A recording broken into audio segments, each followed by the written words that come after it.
오늘부터는 이제 광학적 성질에 대해서 공부할 거예요. 뭘 공부하냐 하면, 광학적 성질이라는 게 우리가 빛을 어떤 재료에 쪼여줬을 때 나타나는 현상들이 무엇이냐라는 거예요. 재료들이 색깔들이 또 다 다르죠. 왜 어떤 재료는 빨간색, 어떤 재료는 파란색이냐? 왜 어떤 놈은 투명하고 어떤 놈은 불투명하냐? 이런 이야기들을 할 거고, 그래서 이 주제들에 대해서는 오늘 이야기할 거고, 마지막에 있는 그 광학적 성질의 응용, 레이저나 옵티컬 파이버 또는 태양전지 이런 이야기를 이제 다음 시간에 할 거예요. 광학적 성질의 응용에 관한 이야기는. 먼저 빛에 대해서 생각해 봅시다. 빛은 물리적인 관점에서 이야기하자면 전자기파죠. 일렉트로마그네틱 웨이브예요. 파동이에요. 빛은. 그렇죠? 그리고 그냥 파동이 아니고 일렉트릭 필드하고 마그네틱 필드가 빛의 진행 방향으로 파동이 이동을 하고 있어요. 전파되고 있어요.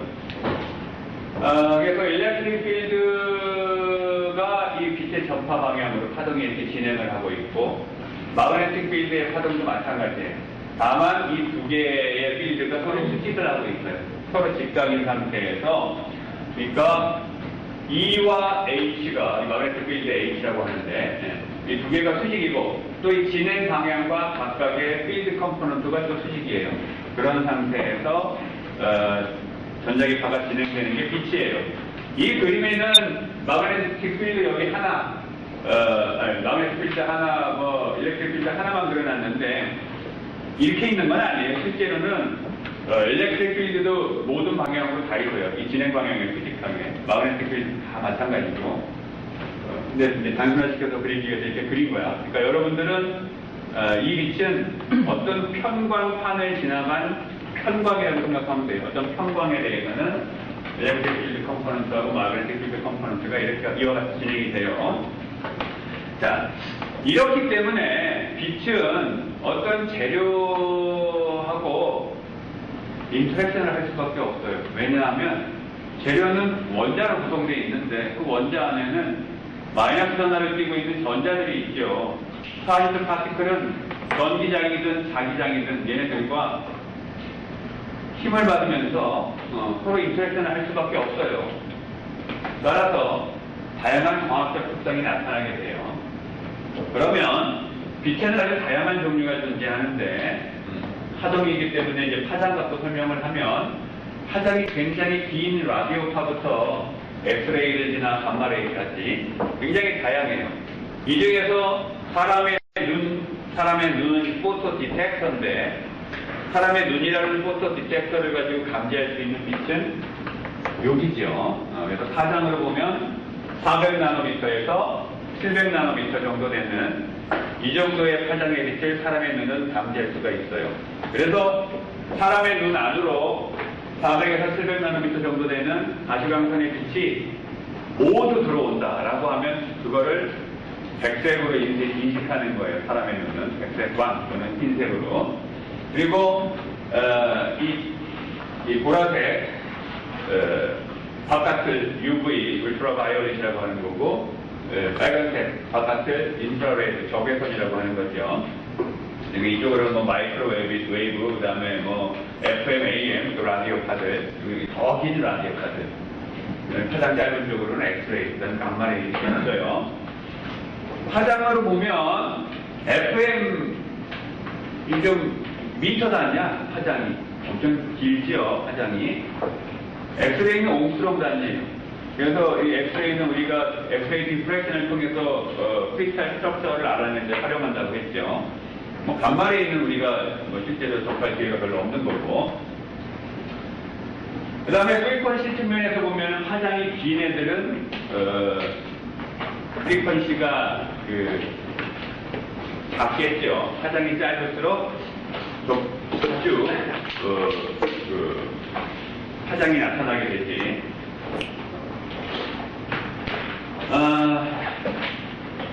빛은 파동의 성질을 갖고 있다고 내가 이야기했는데, 파동의 성질뿐만 아니라 사실은 또 입자의 성질도 가지고 있어요. 그래서 물리에서는 빛을 포톤이라고 표현을 해요. 포톤, 끝에가 온 이렇게 끝나면서 입자의 관점으로 어떤 현상을 기술할 때 쓰는 말인데, 빛을 입자의 관점에서 기술할 때 포톤이라는 말을 쓰고, 이 포톤의 에너지는 빛의 에너지죠. 그러니까 h 뮤로 표현돼요. 그래서 뮤가 프리퀀시예요. 따라서 프리퀀시가 큰 빛일수록, 다시 말하면 파장이 짧은 빛일수록 에너지가 높은 거죠. 그리고 프리퀀시와 파장 간의 관계는 E 나누기 람다가 뮤지. 왜냐하면 진공에서의 빛의 속도 C는 뮤 람다예요. 뮤가 그 프리퀀시니까 단위 시간 안에 몇 개의 파장이 나타나느냐를 나타내는 거고, 거기다가 파장의 길이를 곱하면 그게 단위 시간당 빛이 이동한 거리가 되겠죠. 그래서 빛의 속도가 이렇게 표현되는데, 진공에서의 빛의 속도. 따라서 에너지의 식은 이렇게도 쓸 수도 있고 이렇게도 쓸 수도 있어요. 근데 여기서 여러분들이 주목해야 되는 거는 이 H는 플랭크 콘스탄트예요. 상수값이에요. 요 값이야, 요 값. 10의 마이너스 34승 불퍼센트니까 굉장히 작은 값이죠. 작은 값이긴 하지만 상수값이에요. 따라서 이 식을 보면 빛의 에너지, 포톤의 에너지는 프리퀀시 곱하기 어떤 상수값이라는 거야. 다른 얘기로 말하면 모든 에너지 값을 다 가질 수는 없다는 거예요. 왜냐하면 작은 입자이기 때문에 입자가 작아지면 양자화 된다고 했었죠, 에너지가. 그래서 빛 역시 에너지가 양자화되어 있어요. 다만 정말로 작은 입자라고 하기에 민망한 입자이기 때문에 그 콘탁이 되어 있는 정도가 너무 조밀해서 마치 컨티뉴어스한 에너지를 다 가질 수 있는 것 마냥 우리가 느낄 뿐이에요. 여기서 C도 역시 컨스탄트죠. 진공에서의 빛의 속도는 3 곱하기 10의 80m/s 대충 이 정도의 값을 가져요. 자, 그러면 이와 같은 전자기파인 빛이 재료에 들어오면 어떠한 현상들이 벌어지냐 하면, 빛을 쪼여주게 되면 그 재료가 빛을 흡수할 수도 있고, 또는 표면에서, 계면에서 반사가 될 수도 있고, 그렇지 않은 나머지 빛은 이제 투과가 되겠죠. 그래서 I0라는 빛을 쪼여주게 되면 이게 초기에 내가 쪼여준 빛의 색이에요. 이 빛을 쪼여주게 되면 일부는 흡수되고 일부는 반사되고 나머지 빛이 투과돼서 나오게 되는 거예요. 그래서 이거 같은 경우에 여러분들이 지금 보면 반투명하지, 일부는 흡수되고 일부는 반사되고 반대쪽에서 투과돼서 나오고 이렇게 된다는 말이에요.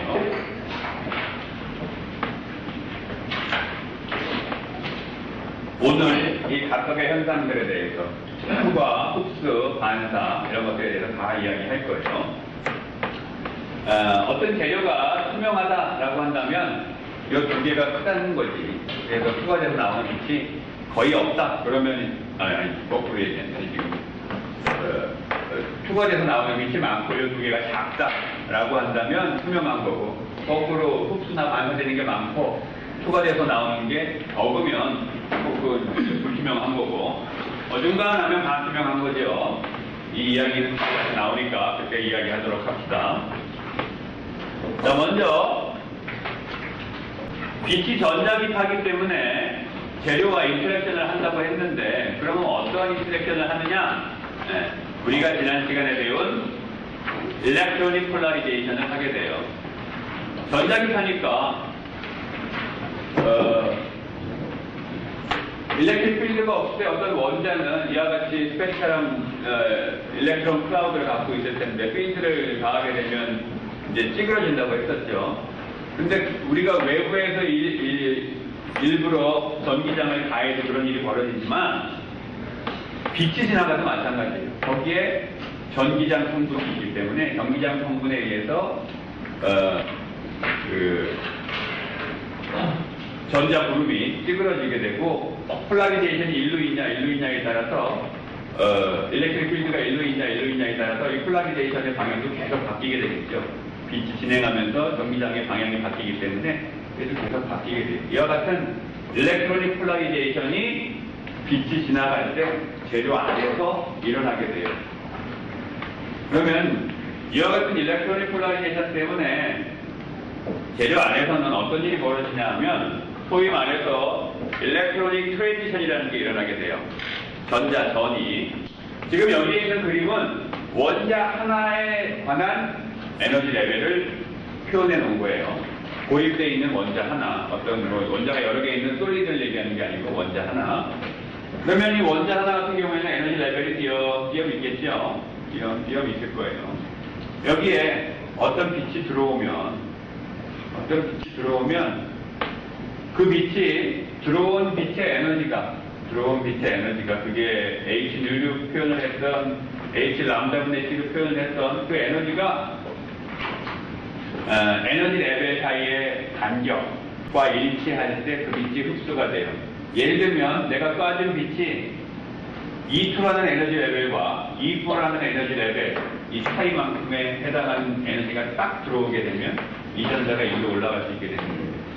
요만큼의 빛이 에너지가 들어오면 여기서 여기로 올라갈 수가 있는 거고, 근데 어중간하게 빛이 들어오면 에너지가 그러면 걔는 흡수가 안 돼요. 그래서 일렉트론의 에너지 상태가 바뀌는 거를 이게 올라가든 아니면 다시 내려오든 이런 걸 갖다가 일렉트로닉 트랜지션이라고 불러요. 고립되어 있는 원자에서 이렇게 돼요. 자, 그러면 이제 고립되어 있는 원자 말고 원자들이 많이 모여서 만들어진 고체 재료에 대해서 이야기할 텐데, 고체 재료 중에 먼저 금속을 얘기합시다. 금속 같은 경우에 금속도 마찬가지로 전자가 있죠. 있는 정도가 아니고 굉장히 풍부하지. 자유전자가, 일렉트론 클라우드가 정말 그 전자 바다를 형성하고 있다고 했었죠. 뿐만 아니라 금속 같은 경우에 우리가 밴드 스트럭처를 공부했는데 어떤 밴드의 전자가 밸런스 일렉트론들이 부분적으로 채워져 있어요. 또는 아래 밴드와 위에 밴드가 겹쳐 있든 이렇게 된다고 했었어요. 밴드 스트럭처가. 따라서 금속의 특징은 전자가 채워져 있는 레벨과 채워져 있지 않은 레벨이 바로 인접해 있다고 했었지. 그죠? 이게 굉장히 촘촘하게 있는 거죠, 지금. 그래서 하나의 밴드예요, 지금. 근데 채워져 있는 에너지 레벨과 빈 레벨의 이 간격이 굉장히 작아요. 바로 인접해 있어요. 거의 연속적으로 있는 거나 마찬가지예요. 따라서 금속에 어떤 빛이 들어오게 되면 어느 빛이 들어오건 다 흡수가 돼요. 아까 아이소레이티드 애톰인 경우에는 딱 해당하는 빛이 들어와야 흡수된다고 했잖아. 근데 금속은 예를 들어서 50이라는 빛이 들어와도 그거에 해당하는 레벨이 존재하는 거고, 51이라는 빛이 들어와도 그거에 해당하는 에너지 레벨이 존재해요. 어느 빛이 들어와도 다 레벨이 존재해. 이게 촘촘하게 다 바로 인접해 있기 때문에. 그래서 빛이 들어가면 다 흡수돼요. 지금 내 가시광선 관점에서 이야기하는 거예요. 그래서 들어간 빛의 크기가 델타 E면 이 델타 E에 해당하는 에너지를 가지고 그 해당하는 에너지 레벨로 올라가는 거예요. 흡수가 됐죠. 이렇게 흡수가 돼요. 따라서 금속은 가시광선이 쪼여지게 되면 표면으로부터 한 100나노미터, 그러니까 1000옹스트럭이죠. 그 정도 깊이에서 다 흡수가 돼요, 빛이. 다 흡수가 돼요. 그래서 빛의 침투 깊이가 이 정도로 굉장히 얕아요. 들어가면 표면 근처에서 다 흡수가 돼버려. 그럼 흡수된 빛은 금속이 먹고 꿀꺽 삼키고 그만이냐? 아니에요. 이 빛이 들어갈 때 그 에너지를 가지고 다시 나와요. 올라갔던 일렉트론이 다시 내려오면서 그 빛을 다시 방출해요. 같은 파장의 빛을.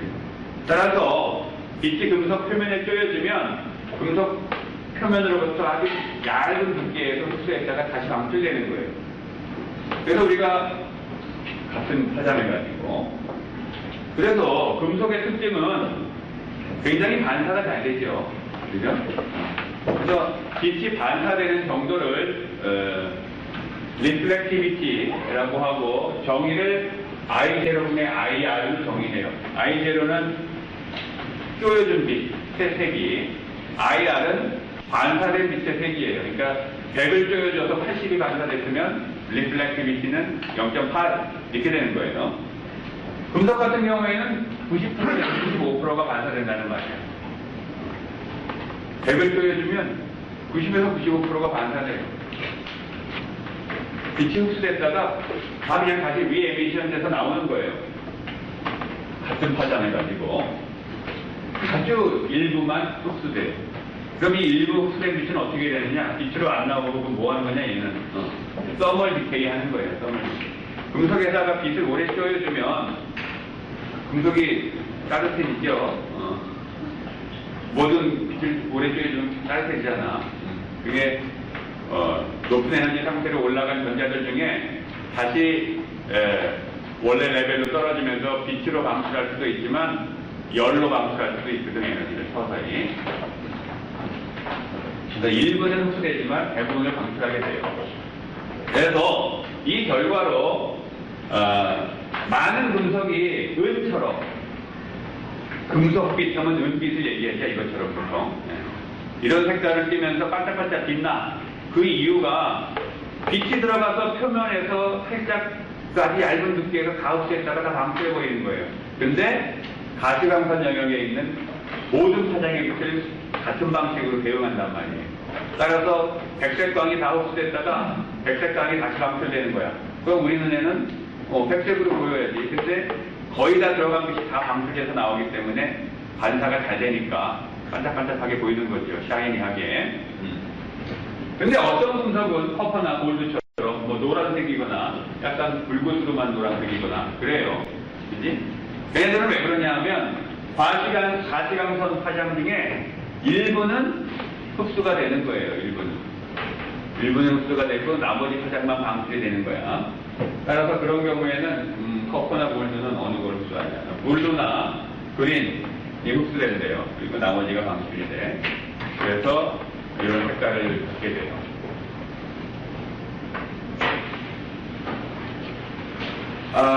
지금까지는 우리가 이제 금속에 대해서 이야기한 거고, 금속은 사실 별로 할 얘기가 없어요. 광학적 성질에 대해서. 왜냐하면 뭐 얘가 추가되는 것도 아니고 잠깐 흡수했다가 그냥 방출해버리는 거기 때문에 별로 할 얘기가 없고, 비금속에 대해서 이제 집중적으로 광학적 성질을 다양하게 이야기할 거예요. 지금 얘기하는 이 현상은 금속에서 똑같이 일어나는 일이에요. 광학적인 뭐 여러 가지 용어들을 우리가 배울 텐데 금속에서 안 일어난다는 게 아니야. 다만 그 현상이 일어나는 깊이가 굉장히 얇아서 지금 금속을 갖고 예를 들어서 얘기하는 게 의미가 없을 뿐이에요. 어떤 재료에 빛이 들어가게 되면 그 빛과 그 재료에 있는 전자가 인터랙션을 한다고 했죠. 따라서 빛이 진공 중에서 진행할 때의 속도에 비해서 진공에서 속도가 C라고 했어요. 3 곱하기 10의 80m/s. 진공에서 진행할 때의 속도에 비해서 어떤 재료에 들어가면 빨라질까 느려질까? 느려져요. 일렉트릭 필드가 마그네틱 필드가 두 필드가 진행을 하면서 일렉트론하고 계속 어떤 믹스판스를 하면서 가야 돼. 폴라리제이션을 유발하면서 가야 돼요. 전기장 입장에서 얘기하면. 따라서 끊임없이 일렉트로닉 폴라리제이션을 유발을 하면서 진행을 해야 되기 때문에 어떤 매질에서의 빛의 속도는 그걸 V라고 한다면 진공에서의 빛의 속도보다 느려요. 이 비율을 우리가 인덱스 N이라고 표현하는 거예요. 이 인덱스 N은 V분의 C예요. 근데 이 인덱스를 굴절율이라고 불러요.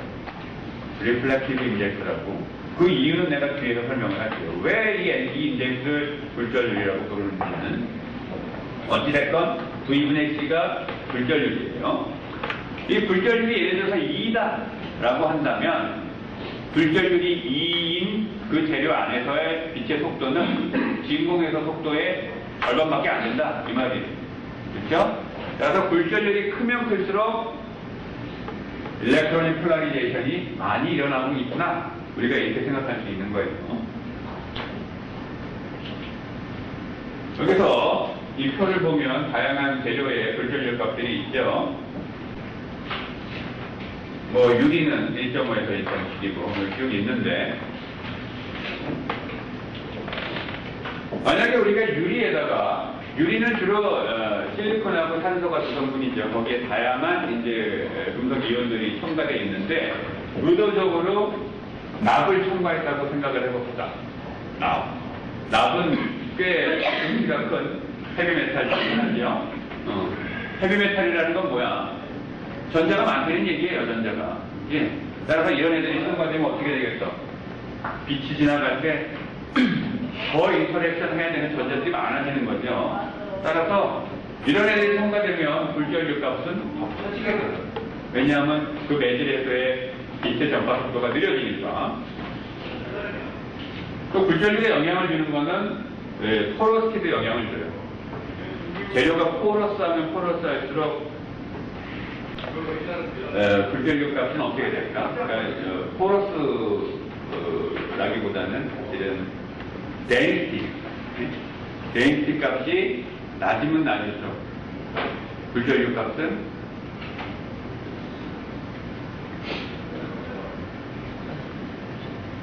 데인시티가 높다는 건 뭐예요? 단위 부피 안에 원자가 많다는 거야. 원자가 많으면 전자도 많은 거죠. 그러면 불전력 값이 커지겠죠. 반대로 데인시티가 낮으면 불전력이 작아질 거예요. 자, 그러면 앞에 슬라이드에서 매질에서의 빛의 전파 속도와 인공에서의 전파 속도의 그 비율을 불전율이라고 한다고 했는데, 얘를 왜 불전율이라고 하느냐 이야기를 합시다. 여기 어떤 프리즘이 있어요. 프리즘이 있는데 빛이 이렇게 들어와. 그러면 지금 빛의 다발이 이렇게 들어오고 있는데, 여기까지는 이쪽에 있는 빛이나 이쪽에 있는 빛이나 같이 들어오고 있죠. 근데 여기에 오는 순간 얘는 빛의 속도가 느린 영역으로 진입을 하게 됐지만 얘는 아직 거기 진입을 안 했죠. 따라서 이쪽은 빨리 가고 얘는 천천히 가. 그럼 어떻게 돼? 회전해야지. 이쪽 발은 사람이 이렇게 걸을 수는 없지. 이쪽 발은 천천히 가고 이쪽 발은 빨리 가면 이렇게 되죠. 발을 들고 해야지. 이렇게 휜 거야. 그 다음에 여기에 왔을 때 어떻게 돼요? 얘는 빛의 속도가 빠른 영역에 빨리 진입하고 얘는 이만큼을 더 가야 진입하게 되죠. 마찬가지로 또 휘게 돼요. 그래서 빛의 불절이라는 게 일어나게 돼요. 불절. refraction. 불절. 빛의 불절은 불절율이 다른 어떤 경계물이 존재할 때 나타나게 돼요. 그래서 앞에 얘기한 매질에서의 빛의 속도와 진공에서의 빛의 속도의 그 비율을 불전율이라고 부르는 이유가 그 빛의 속도의 차이 때문에, 다시 말하면 그 불전율의 차이 때문에 불절이 나타나기 때문에 그걸 리프렉티브 인덱스라고 부르는 거예요. 그러면 이 불절이 일어날 때 파장은 어떻게 될까? 가시광선만 해도 400에서 700나노미터까지 다양한 파장의 빛이 존재하는 건데, 파장에 따라서 불절이 되는 정도는 같을 수가 없겠죠. 달라요. 바로 그 현상 때문에 여러분들이 잘 아는 프리즘에 백색감을 쪼여주면 빛이 스펙트럴하게 이렇게 분해가 되죠. 그래서 빨진 어쩌 하나 뭐 무지개를 볼 수 있게 되지. 그 이유가 바로 여기에 있는 거예요. 여기서 보다시피 파장이 긴 빨간 빛하고 파장이 짧은 보라색을 비교해보면, 보라색 빛은 단위 길이 안에서 자주 일렉트릭 필드의 방향이 바뀌어요. 빨간색은 그거보다는 좀 덜 바뀌어. 그렇죠? 따라서 얘는 열심히 전자들하고 폴라리제이션을 유발하면서 가야 돼. 근데 얘는 그나마 덜 유발하면서 가도 돼요. 따라서 그 빛의 진행 속도의 차이 때문에 나타나는 그 효과가 보라색에서는 더 심하게 나타나겠죠. 그치? 이쪽은 빠르고 이쪽은 진행 속도가 느리기 때문에 나타나는 거 아니야? 근데 보라색이 더 느릴 거 아니에요? 더 많이 인터랙션을 하면서 가야 되니까, 빨간색보다는. 따라서 보라색이 더 많이 휘게 돼. 빨간색은 조금만 휘게 되고. 그래서 파장에 따라서 그 정도가 달라서 이렇게 프리즘을 통해서 빛이 분해가 돼서 나타나게 되는 거예요. 방금 얘기한 리플렉티브 인덱스가 결국은 이제 리플렉티브 인덱스 굴절률이 파장에 따라 다르기 때문에 나타나는 거죠. 리플렉티브 인덱스가 파장에 따라서 달라요. 파장에 따라서 그 매질 안에서의 진행 속도가 다르단 말이에요. 똑같은 프리즘 안에서도 빨간색 빛의 진행 속도와 보라색 빛의 진행 속도가 달라요.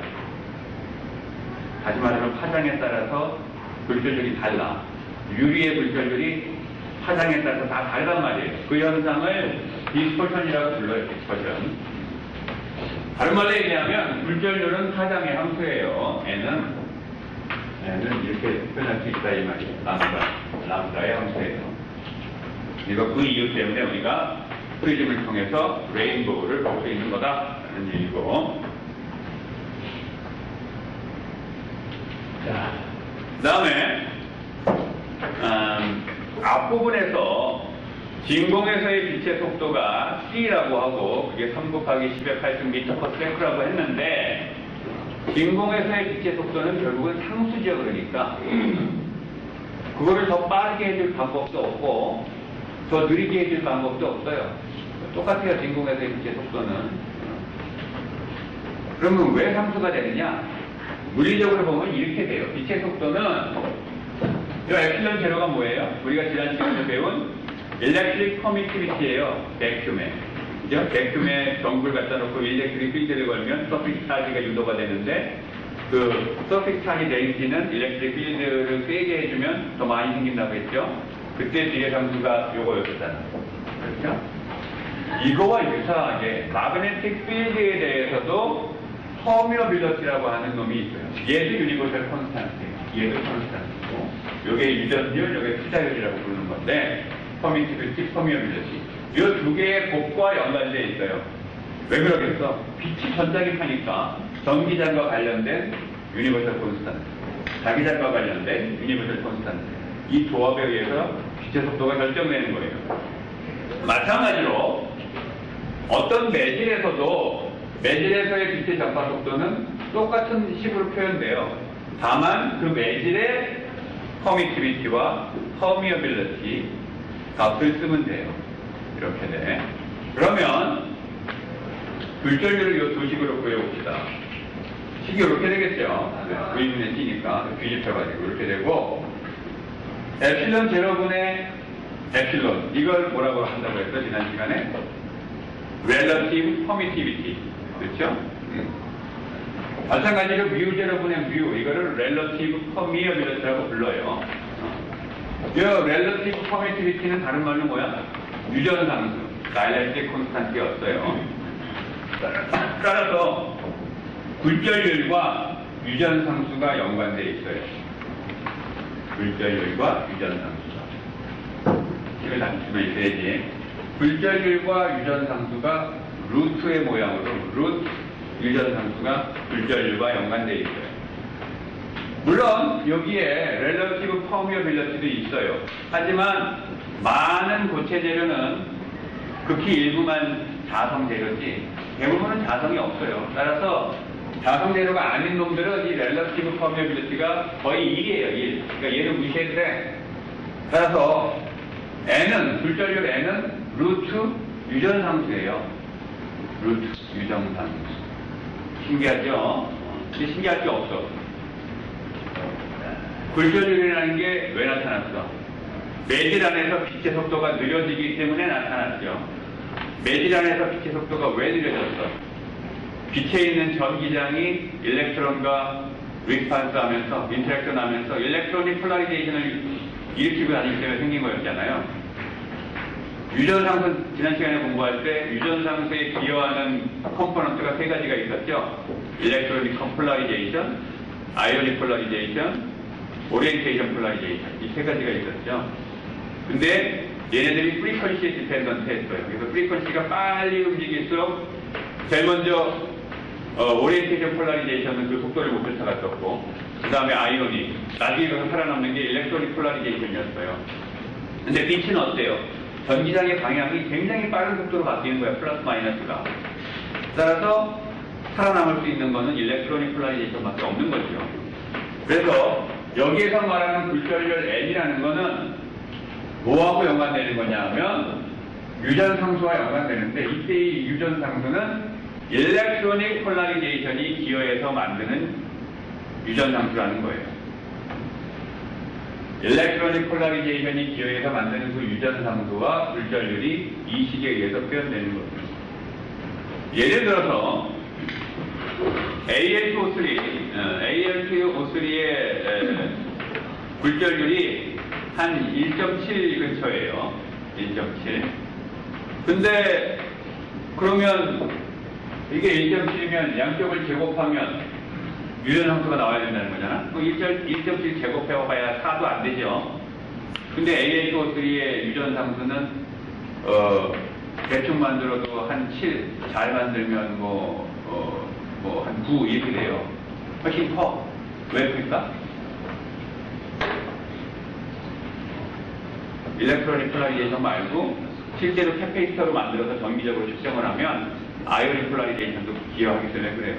아마 오리엔테이션 폴라리제이션이 기여할 일은 별로 없어 보이고 아이오닉 폴라리제이션도 기여하기 때문에 그래요. 그래서 여기서 얘기하는 이 R은 일렉트로닉 폴라리제이션이 기여하는 유전상수 성분을 이야기하는 거예요. 어찌됐건 우리가 어떠한 재료를 만든 다음에 굴절률을 측정하면 이 재료가 A라는 비재료, A와 B재료를 측정을 했더니 굴절률이 얘가 더 크더라 그러면 모르긴 해도 얘가 더 유전상수가 크겠다라고 우리가 합리적으로 추론해 볼 수 있다는 거예요. 이 식에 근거해서 굴절률과 유전상수가 이렇게 연관되어 있기 때문에 그 이유는 애톰이나 이온이 이 이유는 아니구나.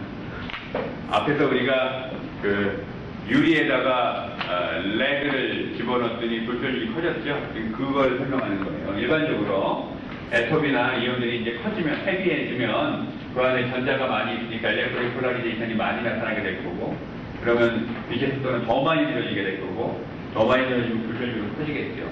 그래서 일반적인 현상이에요. 헤비 애톰이 들어가면 들어갈수록 굴절률은 커져요. 또 아까 얘기했듯이 데인시티하고 연관되어 있고, 데인시티가 높으면 높을수록 다이면적상 애톰이 많고 전자가 많기 때문에 굴절률이 커지고, 포러스한 재료가 되면 이제 굴절률은 떨어지게 돼요.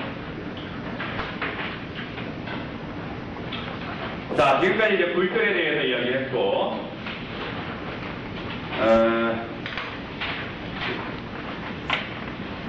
반사, 리플렉션에 대해서 이야기합니다. 반사. 금속은 굉장히 반사가 아까 잘 된다고 했죠. 그러면 금속이 아닌 비금속인 경우에 반사가 어떻게 되는지 보려고 하는데, 굴절이 N1인 어떤 미디움하고 N2인 어떤 또 다른 미디움이 있어요. 그리고 N1인 미디움에서 N2인 미디움 쪽으로 빛이 전파하고 있다고 합시다. 그러면 두 개의 미디움 사이에 대면이 있겠죠. 그 대면에서 반사가 일어나게 돼요. 반사된 정도, 반사도는 아까 얘기했듯이 식이 이렇게 표현되고, 첫 번째, 이 미디움이 에어라고 합시다. 에어에서 굴절률이 N인 어떤 미디움으로 빛이 진행하고 있는 경우에 식이 이렇게 돼요. 반사도는, 리플렉티비티는 N 플러스 1분의 N-1의 제곱. 이렇게 돼요. 제곱식이. 원래의 식은 사실은 이거예요. R은 여러분 책에도 있어요. N2 플러스 N1분의 N2 마이너스 N1. 근데 지금 N1에 해당하는 얘가 1이기 때문에 에어의 굴절률은 1이에요. 거의 1이야. 완전히 1. 백큐이 1이고 에어나 백큐이나 빛의 입장에서는 그놈이기 때문에 굴절률이 거의 1이에요. 그래서 이 식을 활용을 하면 예를 들어서 다이아몬드 같은 경우에 굴절률이 2.41인데 2.41을 여기다 집어넣고 계산하면 17%가 반사된다는 말이에요. 그러니까 아까 금속하고는 굉장히 다르죠. 다이아몬드는 17%만 반사해요. 생각보다 별로 반사하는 게 없지. 그 다음에 여기서 내가 한 가지만 더 물어봅시다. 거꾸로 불전율이 N인 매질에서 에어 쪽으로 빛이 진행하면 어떻게 될까? 반사도가. 우리 블랙비티는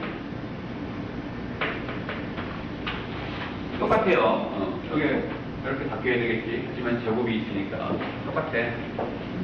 에어에서 불전율이 N인 매질로 들어갈 때 이렇게 반사되는 거나, 반대로 불전율이 N인 매질에서 에어로 갈 때 이렇게 반사되는 거나, 반사도는 똑같아요. 자, 그 다음에 흡수, 비금속에서의 흡수를 봅시다. 여기까지 끊고 설명할게요. 자, 이번에는 비금속에서의 빛의 흡수에 대해서 생각해 봅시다. 아까 금속에서는 밴드가 부분적으로 차 있거나 아니면 아래 밴드와 위에 밴드가 이렇게 겹쳐져서 어찌됐건 채워져 있는 에너지 레벨과 비어있는 에너지 레벨이 인접해 있었어요. 그게 금속의 특징이었죠. 그러다 보니까 가시광선 중에는 어떠한 파장의 빛이 들어와도 다 흡수가 되는, 거의 다 흡수가 되는 그런 상황이었어요. 물론 나중에 이제 다시 방출되긴 하지만. 근데 비금속은 좀 상황이 달라요. 반도체 같은 경우는 밴드갭이 어중간한 게 밴드갭이 존재하고, 그 다음에 인슐레이터 같은 경우는 그 밴드갭이 굉장히 크고, 하여간 둘 다 밴드갭이라는 게 존재하죠. 이와 같이. 밴드갭이라는 게 존재해요. 따라서 상황은 아까 아이솔레이티드 아톰의 에너지 레벨을 봤던 거하고 상황이 좀 비슷해요. 근데 그거하고도 달라. 아이솔레이티드 애톰에서는 에너지 레벨이 끼어 있었어요, 이렇게. 그렇죠? 근데 지금 비금속, 반도체든 세라믹이든, 얘네들은 밴드 갭을 존재하지만 여기는 밴드예요. 에너지 레벨이 촘촘하게 있는 거야. 여기 위에 촘촘하게 있는 거예요, 지금. 거의 콘티니어스 하다시피 촘촘하게 있는 거예요. 따라서 빛이 들어올 때 이 밴드 갭보다 작은 에너지의 빛이 들어오면 그거는 꽝이야. 흡수가 안 되죠, 당연히. 하지만 이거보다 큰 에너지의 빛이 들어오면 그건 다 흡수돼요. 아까 아이솔레이티드 애톰에서는 에너지 갭이 이만큼이었으면 여기에 딱 맞는 빛이 들어와야 됐었잖아. 근데 이번에는 그럴 필요는 없어요. 이거보다 크기만 하면 돼. 그렇죠? 그러면 가시광선 입장에서 생각을 해보면 가시광선은 400에서 700나노미터 정도라고 했으니까 400나노미터면 대충 3.1 일렉트론 볼트예요. 그 다음에 700이면 1.8 일렉트론 볼트고, 뒤에 가면 예제가 있기는 하지만 내가 전에 한번 그 얘기를 했죠. 1240이라는 숫자를 일렉트론 볼트 숫자로 나누면 나노미터로 되어 있는 파장이 나오는 거고, 1240이라는 숫자를 나노미터로 나누면 일렉트론 볼트의 에너지가 나오는 거라고. 두 개 사이의 컨버전을 빨리빨리 해야 되기 때문에 내가 그냥 기억하고 있는 숫자예요. 그냥 1240을 일렉트론 볼트와 나노미터 갖고 나누기 하면 두 개가 왔다 갔다 해요. 그래서 1240을 3.1로 나누면 딱 400이 나와. 그리고 1240을 1.8로 나누면 이거는 딱은 아닌데 대충 요 값이 나와요. 내가 이거 정확한 값을 쓸까 하다가 그냥 이렇게 쓰는 게 여러분들이 혼란스럽지 않을 것 같아서 이렇게 쓴 거야. 어찌됐건 둘 중에 어느 게 에너지가 높은 거야? 이게 높은 거죠. 이게 에너지가 낮은 거야. 따라서 밴드갭이 1.8보다 작다면 어떻게 될까? 가시광선은 몽땅 다 흡수된다는 거죠. 그렇죠? 우리 안 그래? 밴드갭이 1.8보다 작아. 예를 들면 실리콘이 1.1 일렉트론 볼트거든. 밴드갭이 1.1인데 가시광선은 1.8부터 3.1이야. 따라서 에너지가 훨씬 크죠. 그래서 가시광선은 실리콘이 다 흡수해요. 다 흡수해요. 밴드갭이 1.8보다 작다면 가시광선이 다 흡수돼요. 따라서 그 재료는 불투명해. 그 다음에 밴드갭이 3.2 일렉트론 볼트보다 크다. 이게 가시광선 중에 에너지가 제일 높은 거죠. 3.2 일렉트론 볼트보다도 밴드갭이 더 크면 가시광선이 들어와 봐야 이 밴드갭을 극복을 못하니까 흡수가 안 되겠지. 그래서 이때는 트랜스페런트예요. 다이아몬드처럼. 그 다음에 그 중간 이 중간이 되면 부분적으로 에너지가 밴드갭을 극복하는 빛은 흡수가 되고 그렇지 못한 건 흡수가 안 되고 이렇게 되겠죠. 따라서 색깔을 띠게 돼요. 이럴 때는 색깔을 띠게 돼. 그래서 흡수 안 되고 나오는 빛, 흡수가 안 된 그 빛, 그 빛들이 만드는 그 색깔을 눈이 보겠죠. 그래서 예를 들어서 저메늄 같은 경우에는 밴드갭이 0.67 일렉트론 볼트예요.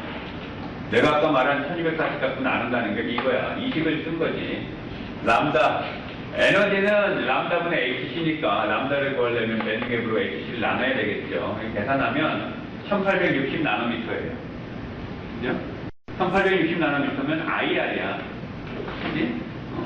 IR보다도 파장이 짧은 빛은 다 흡수된다는 거예요. 요 파장이 IR보다도 파장이 짧은 빛은 저메늄이 다 흡수한다는 거예요. 근데 어때? 실리콘 같은 경우에는 밴드갭이 1.1이거든. 계산해보면 1130 나노미터예요. 이거는 파장이 좀 더 짧아졌죠? 이거보다는 절반 정도. 요거보다 파장이 더 짧은 빛. 1130 나노미터보다 파장이 짧은 에너지가 높은 그런 빛들은 다 흡수한다는 거야.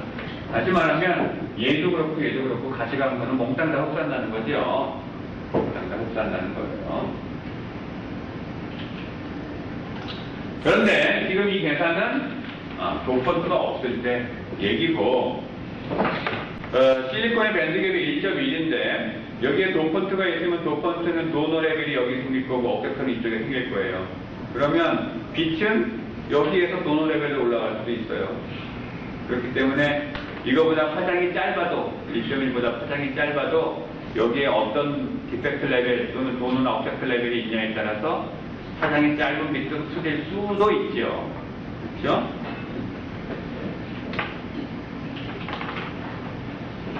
자, 그러면 지금부터 빛이 흡수되는 이야기를 했는데 어떤 방식으로 흡수되는지 일렉트로닉 트랜지션에 의해서 빛이 흡수된다 그런 얘기를 했는데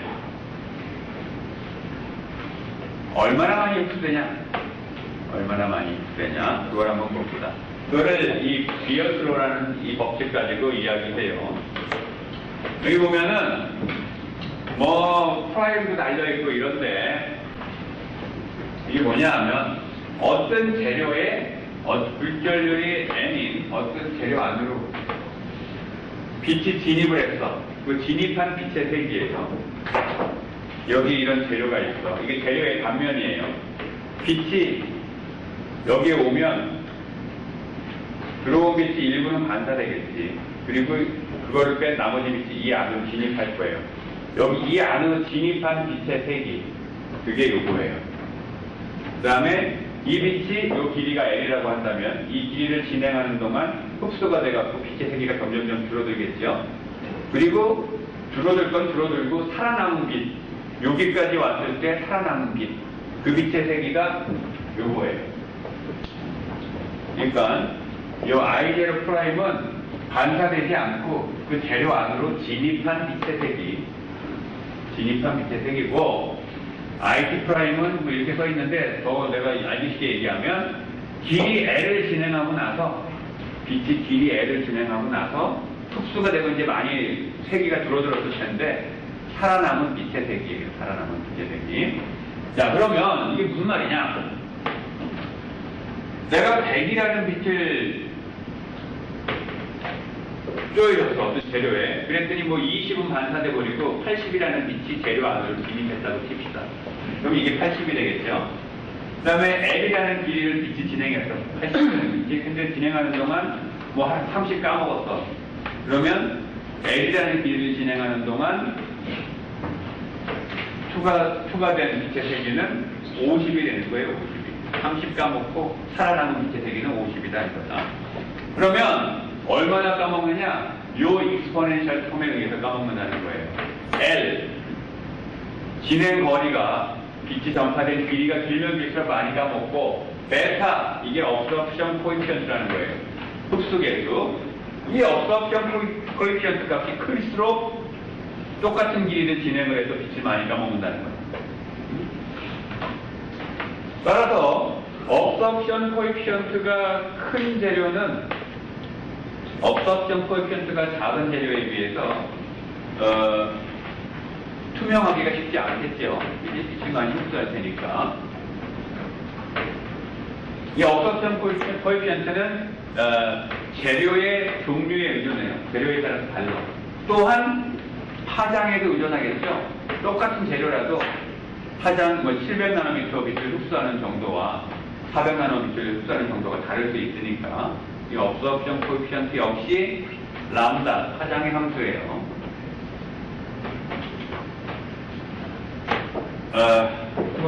어떤 문제가 나오면 시험에 낼지도 모르는데 이렇게 또 로고 취해가지고 풀어야 되겠지. 뭐 이걸 뭐하라고 할지 이걸 뭐하라고 할지 이걸 뭐하라고 할지 나도 모르겠다만 근데 이렇게 단순한 문제는 아닐 거예요. 그런 걸 내겠지. 자, 여기서 뭘 얘기하려고 하냐면 어떤 불결력이 N이라는 재료가 있다고 칩시다. 그리고 이 길이가 L이에요. L. 여기에 I0라는 빛이 이렇게 쪼여졌어요. I0. 그러면 여기는 공기고 여기 불결력이 N이야. 불결력이 다르니까 여기에서 뭐가 일어나? 반사가 일어나겠죠. 그러면 반사가 일어난 빛의 세기를 우리가 IR 이렇게 한다면 반사가 일어난 빛의 세기는 어떻게 돼? 이렇게 되죠? 쪼여진 빛의 세기분의 반사된 빛의 세기의 그 비율이 R이었으니까 I0에다 R을 곱하면 반사가 돼서 유실되는 빛의 크기가, 세기가 요게 되겠지. 그죠? 따라서 이 불결력의 N인 이 재료 안으로 진입을 한 빛의 세기. 재료 안으로 진입한 빛의 세기는 이것 빼기 이거지 뭐. 그지? 애초에 쏴준 놈 빼기 반사된 놈. 요거지. 요거를 I0를 가로로 묶어내면 I0 가로 1-R 가로 닫고 이거죠. 그 빛이 쭉 이 안을 진행해요. 불전율이 N인 재료 안은. 그러면 여기서 일렉트로닉 폴라리제이션이 막 일어나면서 빛이 막 흡수되고 난리를 칠 거야. 그러면서 빛의 세기가 줄어들겠지. 한참 줄어들고 여기까지 왔을 때 살아남은 빛의 세기는 어떻게 돼? 아까 비어슬로 얘기했죠? 이렇게 되겠죠. 여기까지 도달한 빛 중에 이 안에 들어온 빛 중에 익스포넨셜 마이너스 베타 L만큼 줄어들고 요거를 곱한 것만큼 살아남는다고 했죠. 그러니까 요게 여기까지 왔을 때 살아남은 빛이에요. 그렇죠? 그 다음에 빛이 여기까지 온 다음에 이제 바깥으로 나가야 되는데 나갈 때 또 불전율의 차이가 있죠. 여기는 N이고 여기는 1이에요. 불전율이. 따라서 불전율이 N인 영역에서 불전율이 1인 미디움으로 지금 나가는 거야. 이때 리플렉티비티는 똑같다 그랬지? 그지? 아까 공기에서 N인 걸로 들어가나 N에서 공기로 나가거나 그죠? 똑같은 방식으로 하면 똑같이 하면 우리가 구할 수 있는데 R을 곱해야 되겠죠. R. 그죠? 요 빛의 세기에다가 R을 곱해야 되겠지. 여기서도 그랬죠. 요 빛의 세기에다 R을 곱해야 됐었지. 마찬가지예요. 그래서 자, 이제 나가는 빛은 얼마야 그러면? 요 빛에서 요거 뺀 거. 그지? 요 빛에서 요거를 뺀 게 이제 나가겠죠. 그러면 요거하고 요거가 커먼이니까 빼고 나면 1-R이라는 틈이 하나 더 생기지. 따라서 1-R의 제곱이 되겠죠, 여기가. 그죠? 그래서 I0라는 빛이 어떤 재료 안으로 들어가면 난리를 치고 나오는 건 요것만 나오게 된다, 이 말이에요. 추가된 빛의 세기는 그래서 이렇게 돼요. Transmitted light intensity는 식이 이렇게 돼. 그죠? 그럼 이 식을 보면 우리가 어떠한 재료가 투명해질 수 있는지 또 어떤 재료는 불투명해지는지 그걸 알 수 있게 돼요. 이 식을 봅시다. 기본적으로 빛의 세기가 아주 세게 쪼여주면 조금 기어 나올 수 있어. 재료 바깥으로 빛이. 근데 이제 이건 좀 무의미한 얘기니까 이건 말고 투명하려면 어떻게 해야 돼요? 반사가 적어야 되죠. 반사가. R이 작아야 돼요. 근데 금속은 어때? 90에서 95% 그렇다겠죠. 투명한 게 굉장히 힘든 재료예요. 그 다음에 델타 값이 어때야 돼요? 작아야 돼요. 업소션 코에피션트가. 업소션 코에피션트가 작고, 그것도 가급적이면 모든 파장에 대해서 다 작고. 어때요? 두께가 얇아야 돼. 그러면 투명할 수 있어요. 따라서 사실은 델타 값이 어느 정도 좀 큰 재료도 얇게만 만들면 어느 정도 투명하게 할 수 있어요. 금속도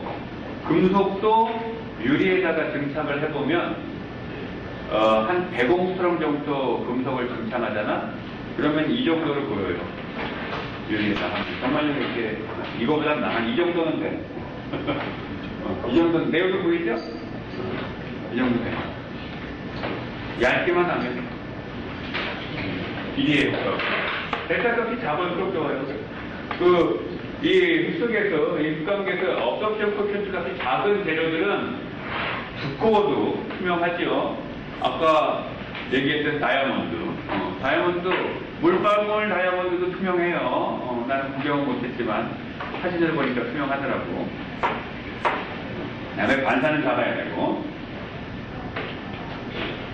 자, 그러면 이제 비금속의 색깔에 대해서 이야기해 봅시다. 아까 금속의 색깔을 이야기했고, 비금속의 색깔이라는 건 결국에 사람이 보는, 사람 눈에 도달하는 파장이 뭐냐, 가시광선 중에. 그거에 의해서 결정되는 거예요. 모든 파장의 빛이 다 도달하면 흰색으로 보이는 거고, 빨간 빛만 도달하면 빨갛게 보이는 거고, 파란 빛만 도달하면 파랗게 보이는 거예요. 다시 말하면 빨간 빛을 그 재료가 먹고 안 되나, 흡수하고 안 되나, 이렇게 되면 빨갛게 보일 수가 없는 거예요. 따라서 색깔은 투과된 빛, 아예 투과돼서 나왔거나 아니면 흡수했다가 리에미션, 일렉트론 트랜지션이 거꾸로 일어나면서 방출되거나 그렇게 해서 나오는 빛을 우리 눈이 봐야지만 그 색깔이 나타나는 거죠.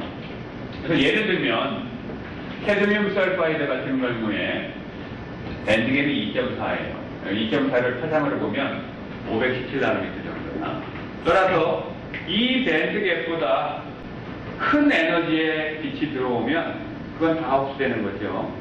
따라서 517나노미터보다 짧은 파장의 빛은 흰색, 예를 들면 파란색, 보라색 이런 애들은 흡수돼. 흡수 안 된 나머지 색깔이 나타나겠죠. 우리 눈으로 들어오겠지. 그런 애들이 이런 애들이에요. 그래서 이런 빛들이 섞인 그 색깔이 뭔지는 모르겠지만 그 색깔이 우리 눈에 보이게 되겠죠.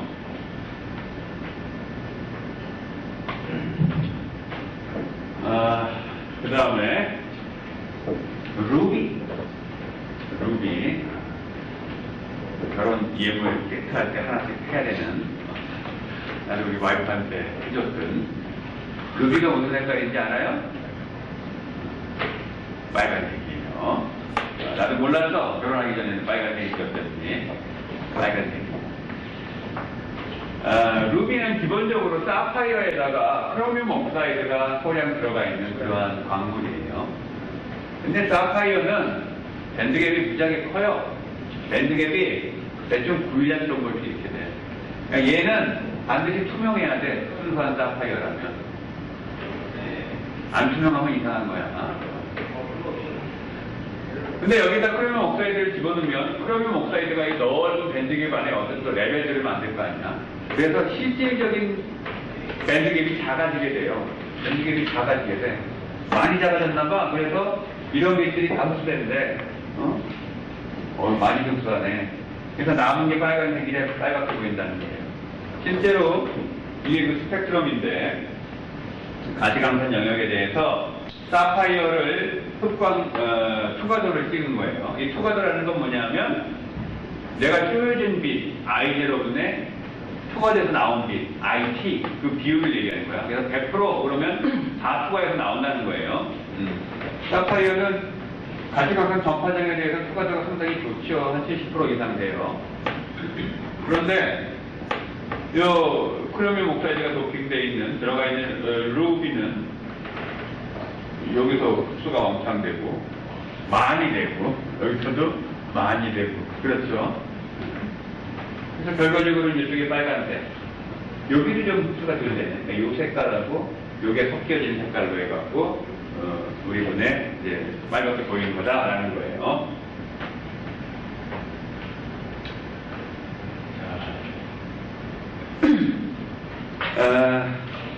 그 다음에 내가 방금 앞에서 사파이어 AL2O3는 밴드갭이 굉장히 크기 때문에 바지금속이 다 특화돼서 투명해야 한다라고 얘기했죠.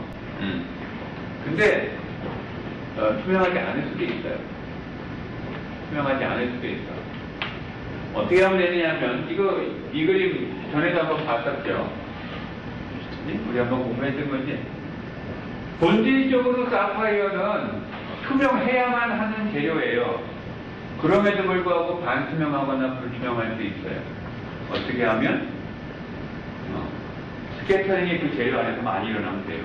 스캐터링이라는 말은 뭐냐 하면 빛이 진행하는 그 경로를 꺾는다는 걸 얘기해요. 그 꺾게 되는 현상이 다 스캐터링이야.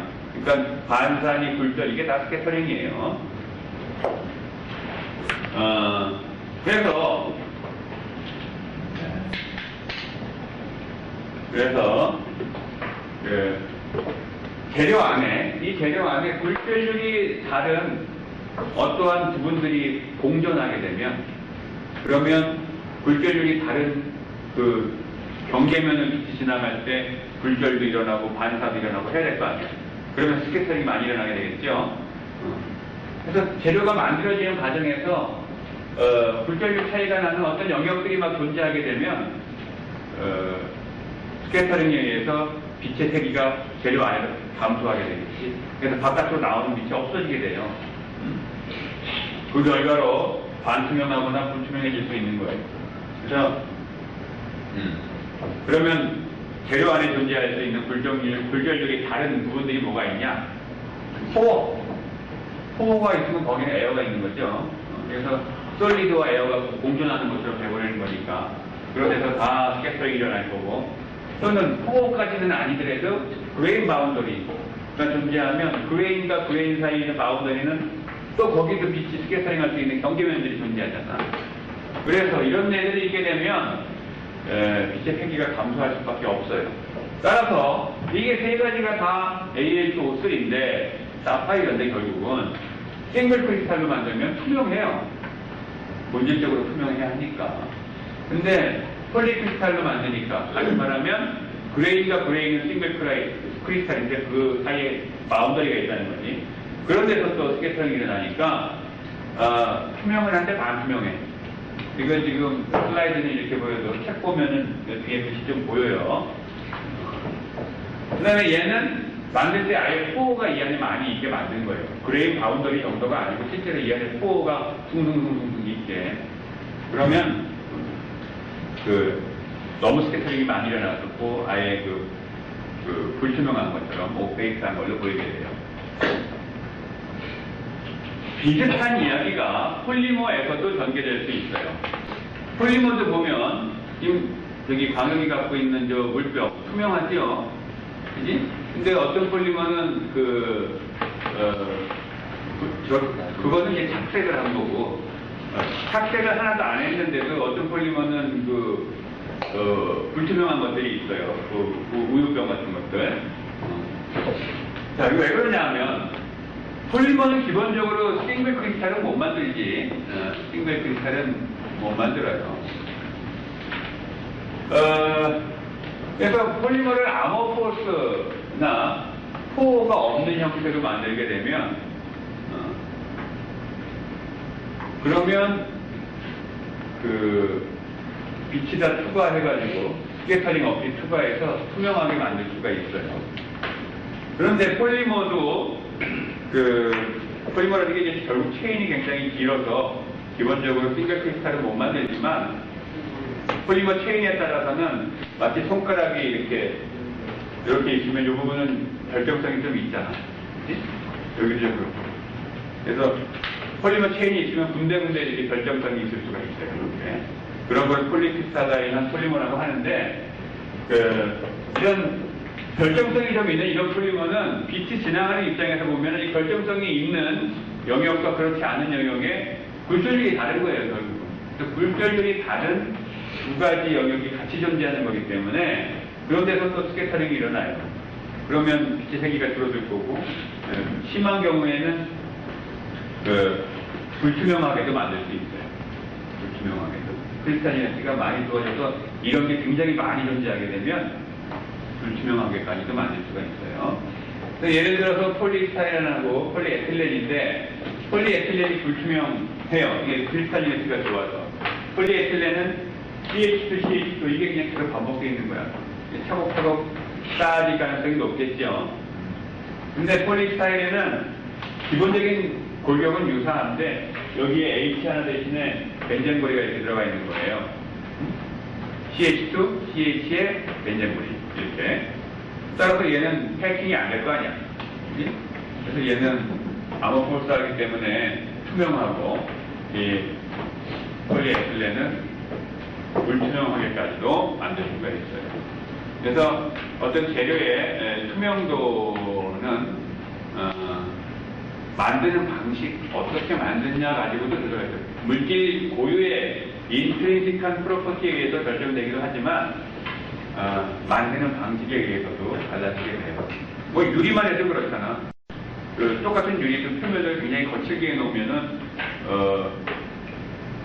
반투명하게 만들 수 있죠. 화장실 유리 같은 거. 그 다음에 금속도 이거는 반짝반짝 샤이니하지만 이건 안 그렇잖아. 그지? 이것도 표면을 거칠게 해놓은 거죠. 산란이 많이 일어나게 한 거예요. 그래서 프로세싱 방식에 따라서 컬러라든가 트랜스페어런시 이런 것들을 많이 조절을 할 수가 있어요. 다음 시간에는 아까 이야기한 것처럼 이런 옵티컬 프로퍼티를 이용한 응용에 대해서 이야기할 거예요. 뭐 태양전지라든가 레이저, 다이오드, 뭐 방파이버 이런 이야기를 할 거예요. 자, 여기까지.